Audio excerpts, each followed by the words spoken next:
ఆడులే ఉన్నారు కాబట్టి మంచిగా సతి అనుకోయ అనే కదా రప్ప నువ్వే భీముడు అట్లుండవురా చీర ముందు కూర్చుండవురా రాదా నువ్వే రోజు చెప్పు ఉండేది కూర్చో నువ్వు కూర్చోండి చెప్పండి చాలా మంచి కథ అండి నా నవతంగా దేవి చరిత్ర మధురా పట్టణము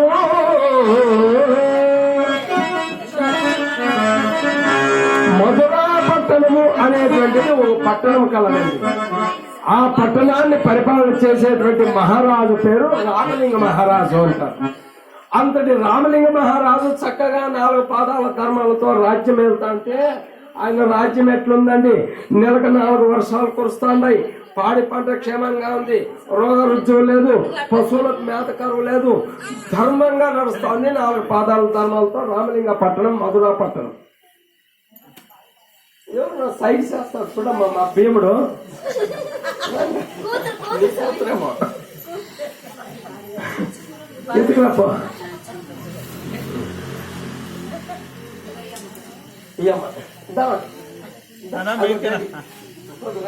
మీ డాడీ అది ఆడ ఆడ అరా ఉన్నదా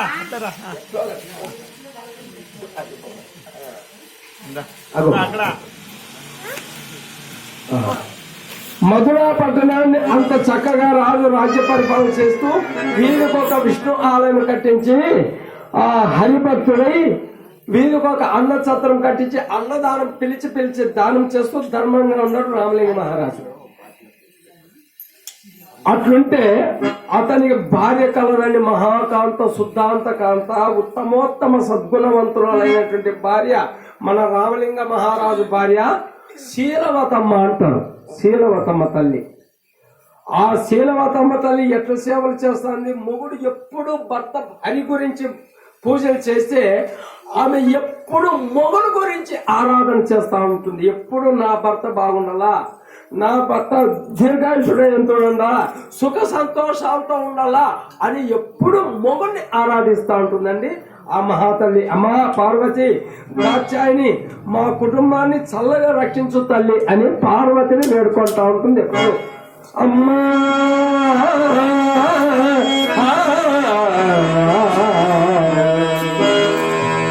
అమ్మా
దేవతలను ఆరాధిస్తుందండి శీలవతమ్మ తల్లి. అట్లుండాల ఊరికి ఆడవాళ్ళు పుట్టిన ఊరికి 500 మంది, ఇంటికి 4 తెచ్చి పెడతా ఉన్నాడు. తిని గుడ్లాడు చూస్తాం సీనియర్లంటే కాదు. ఆడోళ్ళు ఎప్పుడు మొగుడు గురించి ఆరాధన చేయాలంట ఆడోళ్ళు.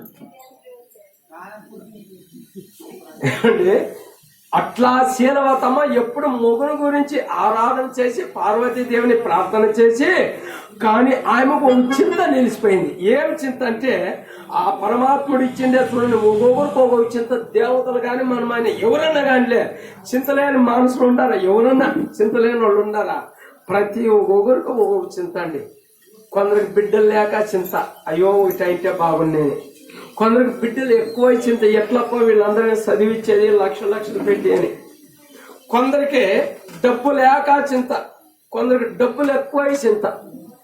డబ్బులు ఎక్కువైంటే వాళ్ళు అర్ధరాత్రిలో ఏమన్నా ఎలా కదిలించా బీరు ఇంకా రేళ్ళ సీరియల్ చూసి నిద్ర లేచే కాదు, మొగుడిని లేపుతారు చూసేకి. అది లేపే వాళ్ళు చేస్తున్నా ఇట్లా లేపి చూడిపో అంటే పర్వాలే, కాలుతో లేక చూడిపో బీరుతోట్టు. డబ్బులు ఎక్కుండేవాళ్ళు ఒక్కొక్కరు చింత. ఏమండి ఆ శీలవతమ్మకి రామలింగ మహారాజుకి ఏం చింత అంటే సంతానము లేదు, సంతానం లేదు అంటే పిల్లలు లేరు. ఎప్పుడైతే పిల్లలు లేరో వాళ్ళకి అది పెద్ద చింత అయిపోయిందండి.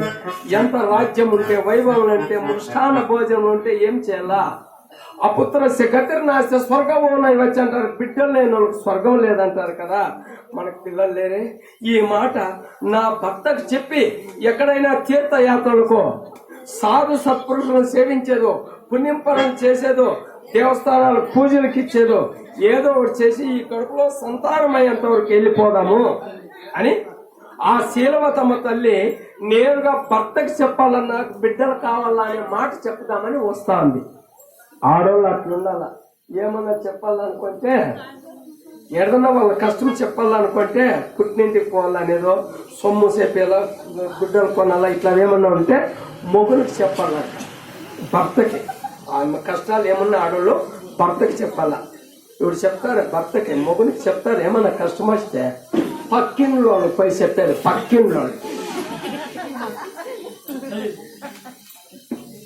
పక్కింట్లో పోయేది చూడక్క పెండ్లై 16 ఓ పుట్టినట్టు కంపీడు ఒక రేసం సేరు తెచ్చి సొమ్మలు తాలే ఉండా కూడా కుదు పెట్టుకోండి, నల్లగా ఉండాలక్క నల్లాగా పంపీక. పక్కింట్లో చెప్పేది. ఈ అమ్మ పర్వాలే, ఈ మొగల మీద రోజు ఇష్టమే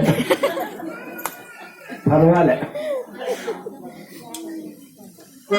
ఏమండి ఇట్లా కాదు, భర్తకు చెప్పాలా ఏమన్నా కష్టం ఉంటే. అట్లా శీలవతమ్మ తల్లి నా భర్తకు చెప్తాను, నాకు సంతానం కావాలని నేరుగా వచ్చేసి ఆ భర్తకు చెప్తాను. నాదా ఆ కాళ్ళ పైన అట్లే పడిపోయింది. పడిపోతానే పైకి తీసినాడు. ఏమి లేదు నాదా, నాకు వివాహం జరిగి ఇప్పటికి నాకు నీకు 16 సంవత్సరాలే, సంతానం లేదు. కావున ఎక్కడైనా తీర్థయాత్రలకో, సాధు సత్పురులను పూజ చేసేదో, పుణ్యనదుల్లో స్నానములు ఆచరించో, దాన ధర్మాల చేతో ఏమన్నా చేసి ఈ కడుపులో ఒక ఆడబాల సంతానం జరిగినా చాలు. ఆ కొడుకే వద్దులే, ఆడబాల సంతానం జరిగినా చాలు, కొడుకైనా పర్వాలేదు. చూడి ఈ అమ్మకి 2 బిడ్డలు ఉండగా యాడున్నో వచ్చి ఎత్తుకొని వెళ్ళిపోతా ఉంది. ఆ బిడ్డల పైన ఉండే ప్రేమ, బిడ్డల పైన ఉండే ప్రేమ ఎక్కడన్నా ఉంది. నా బిడ్డలు మనమే ఉన్నా లేదు మనకి బిడ్డలు, కాబట్టి వెళ్ళిపోదాం పదండి అంటనే రామలింగ మహారాజు చెప్పినాడు. సరే దేవి, నీదొక మాట నాదొక మాట, నీ మాటే నా మాట, నా మాటే నీ మాట కదా. రేపే ఉదయాద్రి పైన సూర్యుడు ఉదయించక ముందే ప్రయాణమై గోధూలి ముహూర్తంలో వెళ్ళిపోదాము. ఘోర తపస్సు చేస్తాము.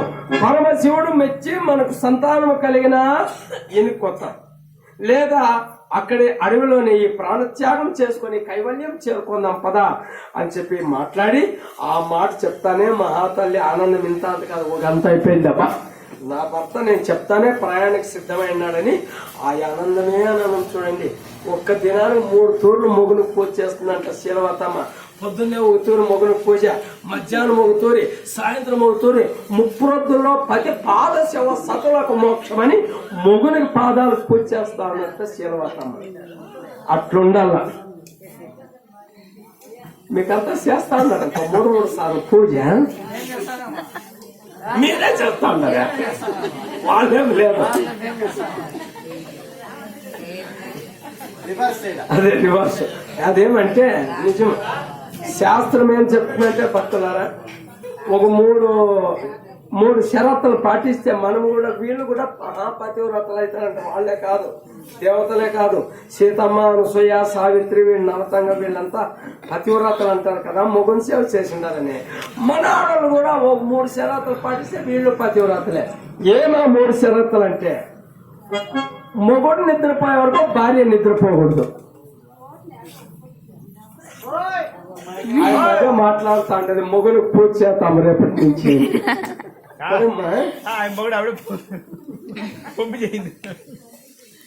ఏమండి, ఆడవాళ్ళు ఏం పాటించాలంటే ఒక 3 షరతులు. అవి ఏమంటే, మొగుడు నిద్రపోయే వరకు భార్య నిద్రపోకూడదు. ఏం చేయాలి? మొగుడు నిద్రపోయే వరకు కాళ్ళ దగ్గర కూర్చొని కాళ్ళు పిసుకుంటా కూర్చోవాల. పిసుకుతారే మన కాలంలో కాళ్ళు. గొంత అయితే బాగా పిసికేస్తారు. ఎల్ఐసి డబ్బులు అన్నారా, వాడుంటే ఏం పోతే. లేచేటప్పుడు మొగల కంటే ముందుగా లేవాలి ఆడోళ్ళు. పొద్దు పుట్టుకు ముందే 5 గంటలకు ఆడోళ్ళు లేచి కాళ్ళు చేతులు మకం కడుక్కొని పసుపు కుంకాలు పెట్టుకొని ఆ నిద్రపోయే మొగుడిని లేపితే లేచిన మొగుడు ముత్తైదు మకం చూస్తే శ్రీ మహాలక్ష్మి నిరంతరం ఆ ఇంట్లో ఉంటానని విష్ణు పురాణంలో చెలికత్తెలకు చెప్పింది. ఆడోళ్ళు మొగుల కంటే ముందుగా లేల ఇంట్లో. 2 అయిపోయాయి. 3వది ఏమంటే, పొద్దున్నే పొద్దు పుట్టిన నుంచి రాత్రి పడుకునే లోపల ఒక్క తూరన్నా మొగనెంగిలి అన్నము అంతగాన్ని తీసుకొని కన్నులకు అద్దుకొని తినాలంట. మొగనెంగిలి అన్నం. ఈ మాట చెప్పేతాడికి వీళ్ళంతా అనుకుంటారు, చూడక ఎప్పుడు చెప్తా ఉన్నాడు. మొగనెంగిలి అన్నమాట. మొగనెంగిలి అన్నం వాడు 15 దినాలన్న పొందది ఇక్కడ ఎట్లా కదే. ఇంకేడు మొగనెంగిలి అన్నం తినేది ఆడే కక్కుతా ఉంటే. ఏమండి, అందుకే ఆడోళ్ళు అట్లా అన్ని రకాలు ఉంటే పరమాత్ముడు వాళ్ళు కోరిన కోరికలన్నీ తీర్చేస్తాడు అని ఘంటసాల గారు దేవతా సినిమాలో గొప్పగా చెప్పిండాడండి ఆడోళ్ళ గురించి ఒక పాట.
సేవలతో అత్తమామ సంతోషంగా 10 మందిని ఆదరించు పంతమలుగా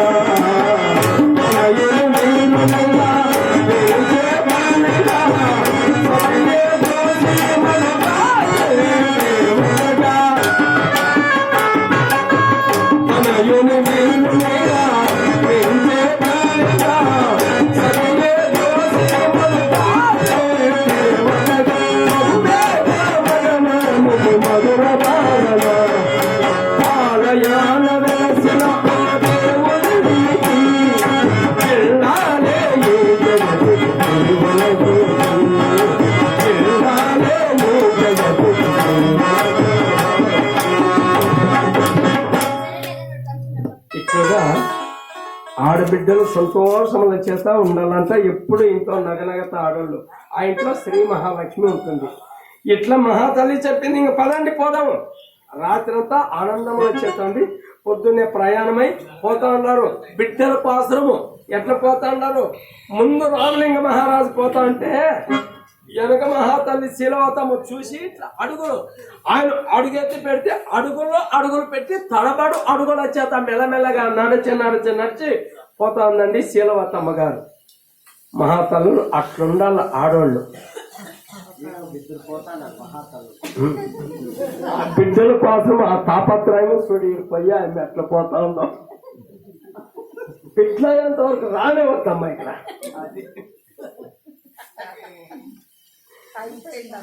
అట్లా భార్య మాటే భర్త వినాల, భర్త మాట భార్య వినాల. అదే స్వర్గం అండి. ఏ ఇంట్లో భార్య భర్తలు సంతోషముల చేత హాయిగా ఉంటారో, ఉన్ని లేకపోని సర్దుకొని పోతా ఉంటారో అదే స్వర్గం. కొన్నింట్లో తినేకుంటుంది, అన్నిటికీ ఉంటుంది. అట్లుండకూడదు. ఎప్పుడు సంతోషంగా ఉండాలా. భార్య భర్తలు ఒకరు అర్థం చేసుకొని ఇంకా వెళ్ళిపోతా ఉన్నారు. అడవి మార్గాలు పెట్టిపోతా ఉన్నారు. సంతానం బిడ్డల కోసం ఘోరారణ్యములైనటువంటి దండకారణ్యం, కామ్యకవనము, ద్వైతవనము, రామ ఋషివనము, కిందర మహర్షివనము, ఇంద్రకీలాద్రి పర్వతము, శతశృంగ పర్వతం, మహిమేను పర్వతము, రైవతకాద్రి పర్వతములు అనగలిగిన అడవులన్నీ దాటి దాటి దాటి దాటి 6 నెలలు నడిచిన్నారండి. రాత్రి పగులు అక్కడ అడవిలో కాయో పండో చిక్తే నోట్లో పెట్టుకోరు. ఆకలి అయింది కదా మాకు అనుకోరు, దాహం అనుకోరు, నిద్రపోలేదే అనుకోలేదు, వాళ్ళు సుఖం అనుకోరు. ఆ బిడ్డలకు తాపత్రయంతో అడవులన్నీ దాటి దాటి దాటి పోతానే ఉన్నారు రామలింగ మహారాజు, ఆ శీలవతమ్మ గారు. ఇంత బిడ్డల కోసం ఆ తల్లి తండ్రి తాపత్రయ పడతారో, ఆ బిడ్డలు పుట్టినిచ్చి ఇంక కథ తల్లిదండ్రుల కథ. నా కొడుకు నా కొడుకు నా కొడుకు, ఆ కొడుకు అయిపోయినిచ్చి అమ్మ కథ అయిపోయా. మీరు అనుకోవచ్చు అదేం స్వామి, అదే వీళ్ళు అనుకుంటారు అదేం స్వామి, కొడుకులంటే అమ్మగారి పైన ప్రేమ ఉండలేదా అనుకుంటారేమో. ప్రతి కొడుకు అమ్మ అంటే ప్రేమనండి. ప్రేమ నేను కొడుకుంటారా? ప్రతి కొడుకు అమ్మ అమ్మ అమ్మ అమ్మ అంటారే ఉంటారు. ఎంతవరకు? పక్కలో ఒక బొమ్మ వచ్చే వరకు. పక్కలో ఒక బొమ్మ వస్తే అమ్మ కథ అయిపోయి బండి కొద్దులు ఎరగాలి అట్లే కదా. ఆ కొడుకుల కథ అయితే నీకైనట్లుంది. పూజ ఎవడ కోడాలంట ఎవరు తల్లిగారు పూజ చేసేవాళ్ళు. మాతృదేవో భవ. ఏ కొడుకైతే పొద్దున్నే లేచి అమ్మకు పూజ చేస్తాడో, అమ్మ ఆశీర్వాదం తీసుకుంటాడో వాళ్ళు దీర్ఘాయుష్వంతులై ఉంటారంట. యా కొడుకులు అమ్మగారికి పూజ చేసేవాళ్ళు ఎవరు చేసేవాళ్ళు కానీ పూజలో కొడుకులు చేయకపోయినా పర్వాలేదు. అమ్మగారికి పూజ వచ్చిన పాడాలంతా చేస్తారు. అంతకు పూజ ఏడు చేతికి సిక్తే దాంతోనే పూజ. ఈ అమ్మకైనట్టుంది, అందుకే కరెక్ట్ అంటుంది. ఇద్దరు అడవి మార్గాల్లో పోతా ఉన్నారండి. ఒకరు పట్టుకొని ఆ సంతోషముల చేత రామలింగ మహారాజు ఆ శీలవతమ్మను నడిచి 6 నెలల కాశీ క్షేత్రం చేరుకున్నారు. అది కాశీ వారణాసి. ఏ భార్యకు చెప్తాడు దేవి, ఏ మానవుడైతే ఈ కాశీ క్షేత్రానికి వచ్చి ఇగో ఈ పక్కనే ఉంది చూడు గంగా నది, ఈ గంగా నదిలో స్నానములాచరించి విశ్వేశ్వర స్వామి విశాలాక్షిని పూజ చేస్తారో మనము ముందు చేసిన పాపాలని తొలగిపోయి పునీతులై మనకు సంతానము కలుగుతారు. ఏ చింత లేదని అక్కడ 9 రోజులు పూజ చేసినారు శివునికి. అక్కడి నుంచి మళ్ళా నడిచి అయోధ్యకు వెళ్లే దారిలో పోతా ఉంటే అక్కడ గోమతి నది అనేది వస్తుంది.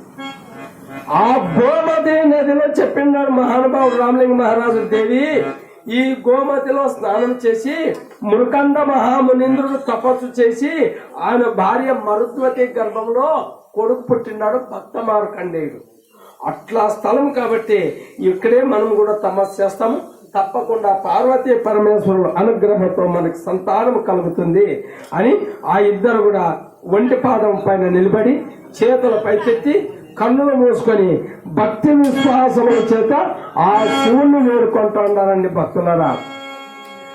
గరుడకంట, నీలకంఠ, కరిశర్మం బరదర, రజితాద్రివాస, పార్వతీ మనోహర, డమరకాస్త, చంద్రకళాధర, పాహిమా పరమేశ్వర అనే ఒంటి పాదం పైన ఆ శివుణ్ణి వేడుకుంటూ ఉన్నారు.